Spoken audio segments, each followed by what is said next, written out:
বক্তব্য কি দিব? আজকে এক শ্রেণীর মানুষ বাংলাদেশে পহেলা বৈশাখের একটা মূর্তি পূজার হারাম অনুষ্ঠান করেছে এবং যারা এই অনুষ্ঠানে যোগ দিয়েছে তারা সব ঈমান হারা হয়ে গেছে।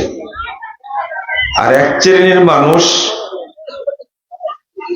ব্রাহ্মণবাড়িয়ায় একটা মসজিদ ভেঙ্গে দিয়ে পুড়িয়ে দিয়ে তারা আহলে হাদিস মসজিদ লুটপাট করার উৎসব পালন করেছে। এটা অত্যন্ত দুঃখজনক, মনটা খুবই ভারাক্রান্ত, দুঃখিত। মানে আল্লাহর ঘর মসজিদ ভাঙ্গার চেয়ে বড় পাপ আর কিছু নাই। তো আপনাদের সাথে শুরুতে এটা শেয়ার করলাম। এই বাংলাদেশে বহু বেশ্যালয় আছে। বেশ্যালয় বুঝেন তো? পতিতালয় আছে। বাংলাদেশে বহু সিনেমা হল আছে। বাংলাদেশে বহু এই যৌন সুরসুরি তৈরি করে এরকম বহু প্রতিষ্ঠান আছে, অথচ সেই প্রতিষ্ঠানের উপরে হামলা হয় না। সেই প্রতিষ্ঠানকে বরং পাহারা দেওয়া হয়। শুধু তাই না, এই টুপিওয়ালা, আমি এদেরকে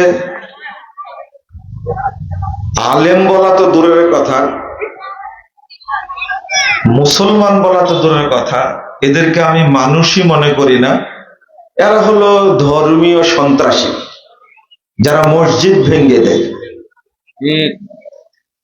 আপনারা দেখেছেন গত পরশুদিন ঢাকায় সবাই জড়ো হয়েছিল, তারা বাইতুল আকসা রক্ষা করবে তার জন্য। দেখছেন না আপনারা পত্রিকায়? এখন তো ইন্টারনেটে সবই দেখা যায়। অথচ বাংলাদেশের মসজিদ যদি তাদের হাত থেকে রক্ষা না পায়, আপনি মনে করেন তারা ফিলিস্তিনে গিয়ে বাইতুল আকসা রক্ষা করবে? বাইতুল আকসা রক্ষা করতে হবে আর বাংলাদেশের মসজিদ ভেঙে দিতে হবে। এটা কোন ইসলাম শিখিয়েছে? আরো আশ্চর্যজনক ব্যাপার হলো যে ভাইরাস যে মৌলবীগুলো আছে, এরা এই মসজিদ ভাঙ্গার ব্যাপারে কোনো কথা বলবে না। মানে তারা মৌন সম্মতি দেয় যে আহলে হাদিস মসজিদগুলো ভেঙে দাও। এটা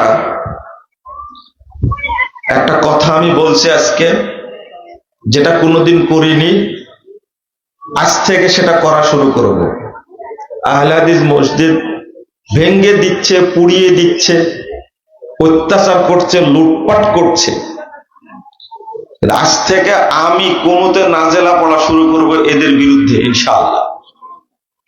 আমি ঘোষণাই দিলাম, ব্রাহ্মণবাড়িয়া জেলার এসপি যে আছে, ব্রাহ্মণবাড়িয়া জেলার ডিসি যে আছে, ব্রাহ্মণবাড়িয়া জেলার যে প্রশাসক আছে, টিওন আছে থানায়, এবং যে আলেমরা এর সাথে জড়িত, আমরা কারো কাছে অভিযোগ করব না।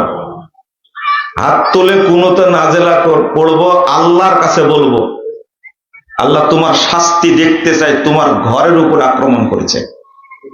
আমাদের তো কোনো জনবল নাই,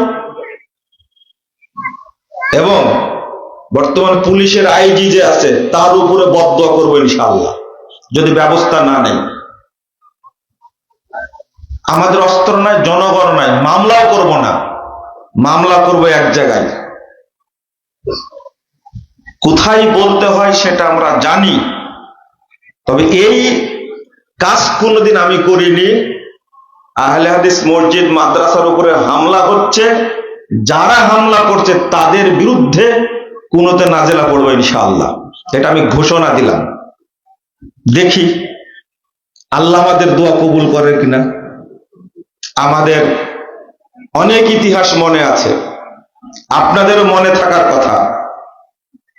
আহলে হাদিসদের উপর একটা সময় গেছে, মাদ্রাসা বন্ধ করে দেওয়া হয়েছে, এতিমখানা বন্ধ করে দেওয়া হয়েছে, বহু আলেমকে গ্রেফতার করা হয়েছে, কিন্তু আল্লাহ রব্বুল আলামিন আমাদের কথা শুনেছেন।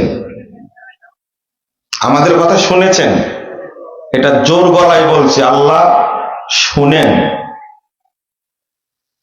এই অত্যাচারটা কেন হলো? যদি ব্যবস্থা না নেওয়া হয়, আল্লাহর কাছে যে ভাষায় ইহুদি খ্রিস্টানদের বিরুদ্ধে বদদোয়া করি, ইসরায়েলের বিরুদ্ধে বদদোয়া করি, গত পরশুদিন জুমাতেও করেছি, বদদোয়া করেছি। এবং আমি কুনুতে নাজেলা বেশি পড়ি, এটা বাংলাদেশের সারা দেশের মানুষ বেশি জানে। আফগানিস্তানে যখন হামলা হয় তখন আমি ছাত্র, এই নওগাঁ সাপাহার থানা আলাদিপুর মাদ্রাসা ছাত্র, 2001 সালে আমি তখন ছাত্র দাওরা হাদিসে।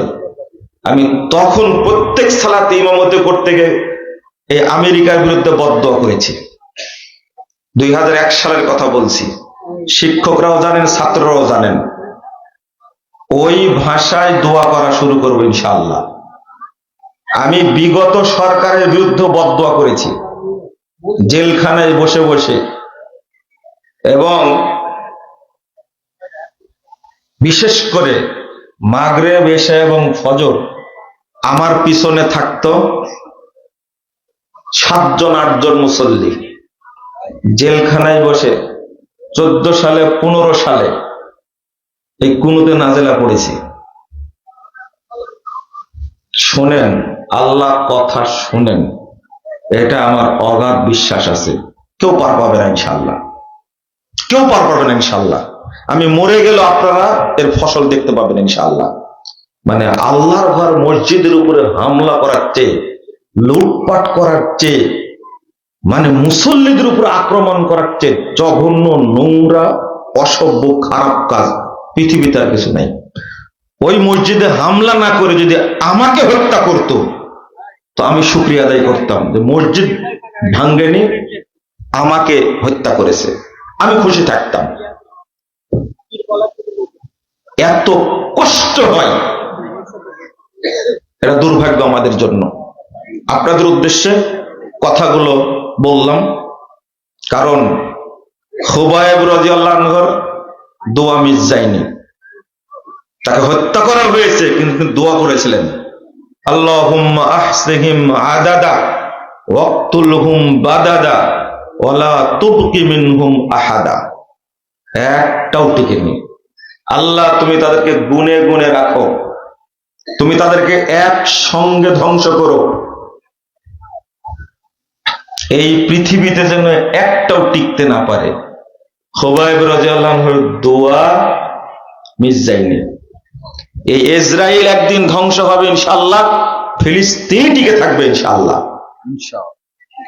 ইসরায়েলকে বলছেন, গালি দিচ্ছেন, তাই না?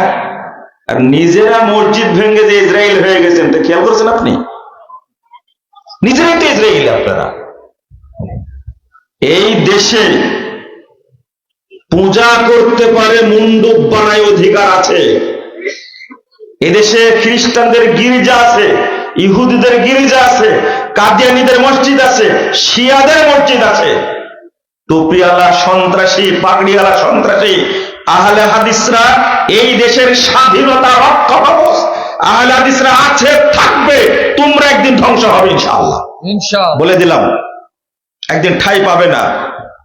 তরুণরা যেভাবে কোরআন এবং সুন্নাত দ্বীনের দিকে ঢুকছে, কথা বলি, সত্যটাই বলি, গা জ্বলে কেন?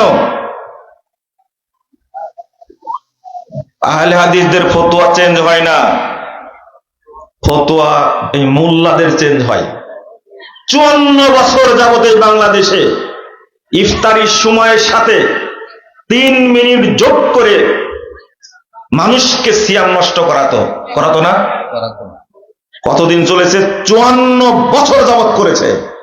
54 বছর পরে এসে এই সরকার, এই বর্তমান ইউনূস সরকার গতদিনে ঘোষণা দিয়েছে এই 3 মিনিট বাদ সূর্য ডুববে, মানুষ ইফতার করবে। কেউ মেনে নিয়েছে? আলহামদুলিল্লাহ। তবে রাষ্ট্রীয়ভাবে যেটা উঠে গেছে 54 বছর পরে বুঝেছে, আর আহলে হাদিসরা আগেও বুঝেছে। আলহামদুলিল্লাহ। কেবলা কোন দিকে? এখান থেকে এদিকে খেয়াল করেন। এই মক্কাতে দীর্ঘদিন যাবত তারাবি কয় রাকাত হতো? 20 রাকাত। আহলে হাদিসরা এই 20 রাকাত তারাবিকে কোনোদিন জায়েজ বলেছে? না। পড়েছে কোনোদিন? না। অথচ মক্কা মদিনায় চালু ছিল। কি এখন কয় রাকাত হয়েছে? বাইতুল মোকাররমের ইমাম পর্যন্ত বলছে আমরা প্রতিবাদ জানাচ্ছি। যান মক্কায় ঘুরে আসেন। এখানে প্রতিবাদ জানায় কি করবেন? দেখেন তো চালু করতে পারেন কিনা। আবারও যদি মক্কায় 20 রাকাত চালু হয়, 20 না 80 রাকাতও যদি চালু হয়, আহলে হাদিসদের যায় আসে না। ঘাটা কোন জায়গায় লাগছে? ঘুরে তো আহলে হাদিসদের ফতোয়ায় বাস্তবায়িত হলো। আমরা বলি আলহামদুলিল্লাহ। আরো ইতিহাসটা আছে না? 103 বছর আগে এই মক্কাতে 4 মুসাল্লা চালু ছিল। হানাফি, শাফি, মালিকি, হাম্বলি। 4 মুসাল্লাতে একই সালাত 4 বার হতো। দীর্ঘ 650 বছর, দীর্ঘ 650 বছর 4 মুসাল্লা ছিল। তো মোহাম্মদী মুসাল্লা কই? বুঝেন মনে কথাটা? আপনি কি বুঝতে পারলেন কথাটা? 4 মুসাল্লা ছিল, হানাফি, শাফি, মালিকি, হাম্বলি। তো মোহাম্মদী মুসাল্লা কই? মোহাম্মদী মুসাল্লা কই? দীর্ঘ 650 বছর টিকে ছিল। এখন আছে? 1343 হিজরিতে এসে এই মুসাল্লা মালিক সৌদ ভেঙ্গে চুরমার করে দেন। আলহামদুলিল্লাহ, এখন একজন ইমামের পিছনে সারা পৃথিবীর মানুষ ইক্তেদা করছে। আলহামদুলিল্লাহ। আমরা হকের উপরে টিকে থাকবো মরার আগ পর্যন্ত। যেদিন হক প্রতিষ্ঠিত হবে ইনশাআল্লাহ, সেই দিনই আপনাদের কাছে হক প্রকাশিত হবে, প্রমাণিত হবে ইনশাআল্লাহ। আল্লাহ রাব্বুল আলামিন বলছেন, এই আয়াতটা আপনারা একটু শুনেন। সূরা আল ইমরান 100 নম্বর আয়াত। আল্লাহ বলছেন, ইয়া আইয়ুহাল্লাযীনা আমানু ইন তুতিউ ফারীকাম মিনাল্লাযীনা উতুল কিতাব ইয়ারুদ্দুকুম বাদা ঈমানিকুম কাফিরিন। আল্লাহ বলছেন, এই কথা বলছেন কেন ভাই আপনারা? এই ছেলে,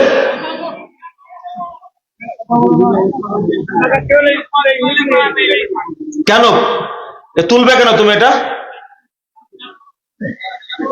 আপনাদেরকে উঠাই দেবে এখান থেকে?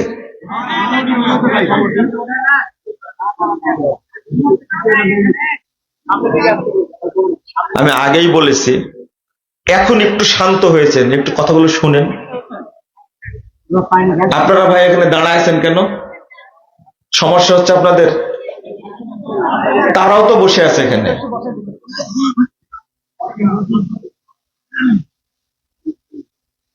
কথা বললেন না। যারা চলে গেছে, আলহামদুলিল্লাহ পরিবেশটা শান্ত হয়েছে। দুইটা কথা শুনেন। একটা ডেট যখন দেই না আপনাদেরকে, এত কষ্ট পান, এত কথা বলেন। জিজ্ঞেস করেন এই ডেটটা নেওয়ার জন্য এখান থেকে 3-4 জন মুরব্বী গেছেন, মাদ্রাসায় গেছেন, একবারে বুড়া মানুষ। আপনিও গেছিলেন। আমি প্রোগ্রামটা দিতে চাইনি, একটা দিলাম, আমি বলেছেন এটা আবার পরে দিব, এখন নেন না। তাও জোর করে প্রোগ্রামটা নিয়ে আসছে। আর এই সময় আমি ফোনই ধরি না, এজন্য মানুষও গালিগালাজ করে। ফোন ধরলেই বলবে ভাই অমুক একটা প্রোগ্রামের ডেট দেন, এই জন্য ফোন ধরি না আমি। আপনারা ভালোবাসার মানুষ তো, একটু কষ্ট দিলে কষ্টও পাই। যেমন আমি কষ্ট দিলে আপনারা কষ্ট পান। আল্লাহ বলছেন, মা বোনরা আপনারা এখনো কথা বলছেন, ওনারা যদি না থাকতে পারেন চলে যেতে পারেন। আসলে কথা বললে আলোচনা ওরকম করা সম্ভব না না, আমরা পারি না।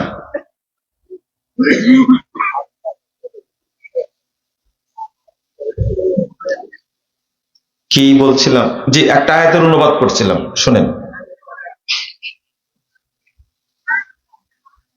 আল্লাহ বলছেন, হে ইমানদারগণ, ইন তুতিউ ফারিকাম মিনাল্লাযিনা উতুল কিতাব, যাদেরকে কিতাব দেওয়া হয়েছে অর্থাৎ ইহুদি খ্রিস্টান বিধর্মী, তোমরা যদি তাদেরকে ফলো করো, তাদের যদি অনুসরণ করো, ইয়ারুদ্দুকুম বাদা ঈমানিকুম কাফিরিন, তাহলে তারা তোমাদের ঈমান থেকে বের করে তারা তোমাদেরকে কাফের বানায় দেবে।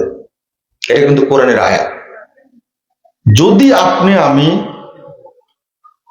অনুসরণ করি মুসলিম ছাড়া অন্য কোন বিজাতীয় ব্যক্তিদেরকে, তা আল্লাহ সরাসরি ঘোষণা করছেন তারা চাই তোমরা যে ঈমান এনেছ তারা তোমাদেরকে এই ঈমান থেকে বের করে কাফেরিন, তোমাদেরকে কাফের বানাবে। কুফরি করবে কথাটা বলেনি, কাফের বানা দেবে তোমাদেরকে, তোমরা যে ঈমান এনেছ। এটা কি মনে করেন, আপনি 31st নাইট করলেন, বুকে হাত দিয়ে বলেন তো এই সংস্কৃতিটা কাদের? মুসলিমদের? এটা আপনি জানেন ইহুদি খ্রিস্টানদের। 14ই ফেব্রুয়ারি একটা দিবস আছে, সেই দিবসটার নাম আপনারা একটা বলেন কিন্তু আমি আর একটা বলি। হ্যাঁ, যখন বিশ্ববিদ্যালয়ে পড়তাম তখন ছেলেরা বল 13ই ফেব্রুয়ারি হলো পহেলা ফাল্গুন, বসন্ত বরণ। তো এইটা একটু ব্যঙ্গ করে বলতো ছাত্ররা, আমি শুনতাম। বিশ্ববিদ্যালয় তো ওখানে সব জিনিসের আমদানি। আর 14ই ফেব্রুয়ারি হলো লুচ্চা দিবস। আগে বলতাম বেশ্যা দিবস, তো একজন বলছে এটা বলো না, এটা খারাপ লাগে শুনতে, তারপর থেকে লুচ্চা দিবস বলি। এইটা কারা আমদানি করেছে? জাস্ট আপনি এই দিবসটা পালন করবেন বলে যে নিয়াত করেন, তাহলে আপনার মুমিন থাকবেন না।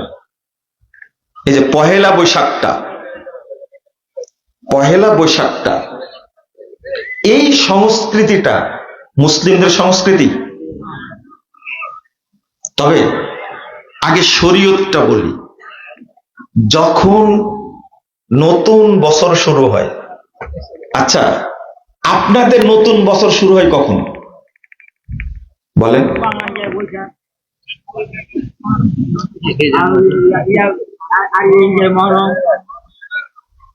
না, আপনাদের দাবি কোনটা, ইংরেজি, বাংলা না আরবি?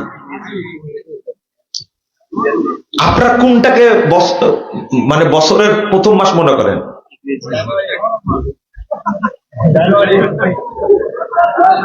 একজন বললেন মহররম, তাই না? আজ থেকে সবাই মনে রাখবেন, আমাদের মুসলিমদের প্রথম মাস হলো মহররম। মনে থাকবে? কোন মাস? মহররম। এত দামি একটা মাস মহররম, এত দামি। আল্লাহর কাছে সবচেয়ে সম্মানী মাসের নাম কি? মহররম, শাহরুল্লাহিল মুহাররম। এত দামি একটা মাস, কিন্তু আপনার মুখ দিয়ে বের হচ্ছে বৈশাখ, আপনার মুখ দিয়ে বের হচ্ছে কি জানুয়ারি। এটা কেন? তো যখন প্রথম মাস বা বছরের প্রথম বছর শুরু হয়, তখন সাহাবীর একটা দোয়া পড়তেন। দোয়াটা আমার সাথে পড়েন তো আজকে, বলেন আল্লাহুম্মা আদখিলহু আলাইনা বিল আমনি ওয়াল ঈমানি ওয়াস সালামাতি ওয়াল ইসলাম জাওয়াজিম মিনাশ শাইতান ওয়া রিদওয়ানিম মিনার রহমান। আবার বলেন আল্লাহুম্মা আদখিলহু আলাইনা বিল আমনি ওয়াল ঈমানি ওয়াস সালামাতি ওয়াল ইসলাম জাওয়াজিম মিনাশ শাইতান ওয়া রিদওয়ানিম মিনার রহমান। এত সুন্দর একটা দোয়া আমরা কেউ জানি না, কারো মুখস্থ নাই, আমার যত জানা আমাদের মুখস্থ নাই। অথচ এইটা প্রথম মাস শুরু হলে বা বছরের প্রথম শুরু হলে এই দোয়াটা পড়া উচিত। পড়লে আল্লাহ রাব্বুল আলামিন শয়তান থেকে আমাকে আপনি নিরাপত্তা দান করবেন। এত সুন্দর একটা প্রসঙ্গ। শেষ করে দিলাম।